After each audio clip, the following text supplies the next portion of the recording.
Naghintay ako sa Panginoon at narinig niya ang aking daing.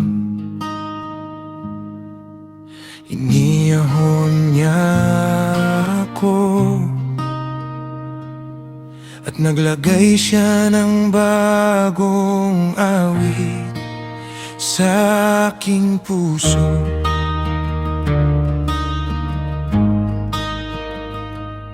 Matagal akong naghintay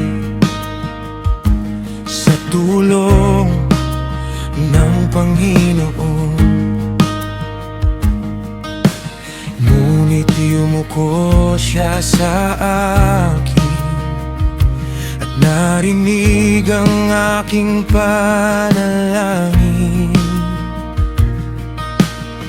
Iniyahon niya ako sa malalim na hukay, sa putik at sa lugar na walang matayuan. Inilagay niya ang aking mga paa sa bato at pinatatag niya ang aking mga hakbang. Akala ko'y hindi na darating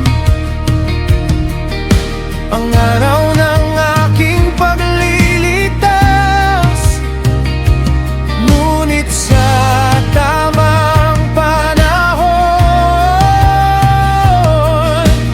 narinig mo ang aking tinig.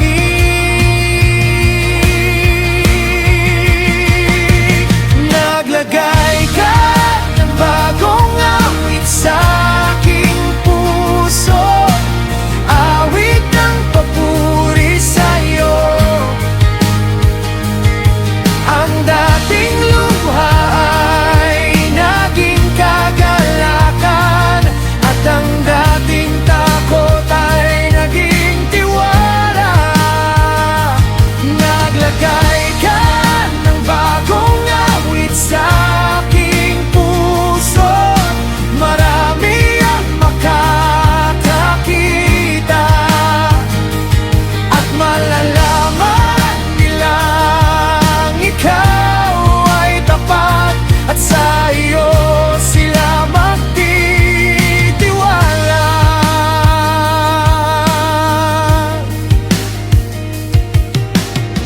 Napakarami ng iyong kahangahangang gawa, hindi ko kayang bilangin ang lahat.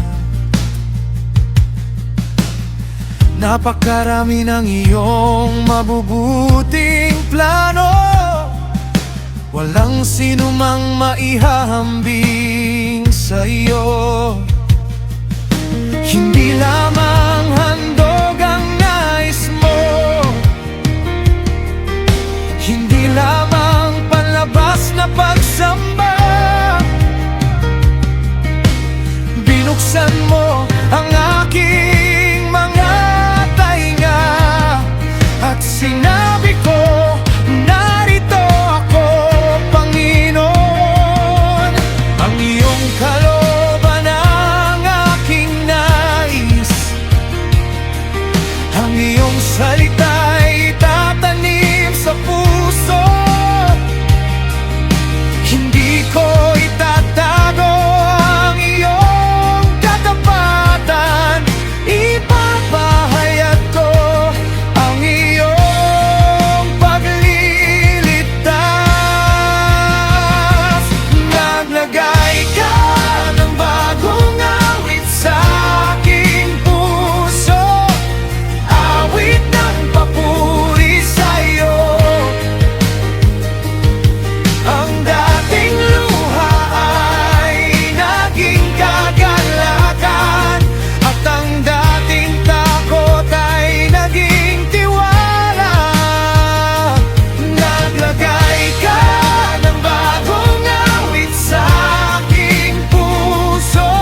sa aking puso at muli akong aawit sa iyo. Kahit may unos sa aking paligid, hindi mawawala ang aking pag-asa. Naglagay ka ng bagong awit sa aking puso. Ikaw ang dahilan ng aking awit, mula sa hukay hanggang sa bato. Ikaw ang nagligtas sa akin. Purihin ka, dakila ka,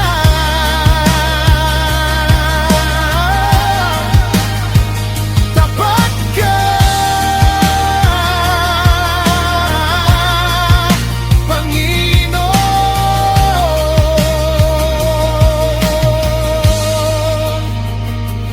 Naghintay ako, narinig mo ako, iniyahon mo ako, at ngayon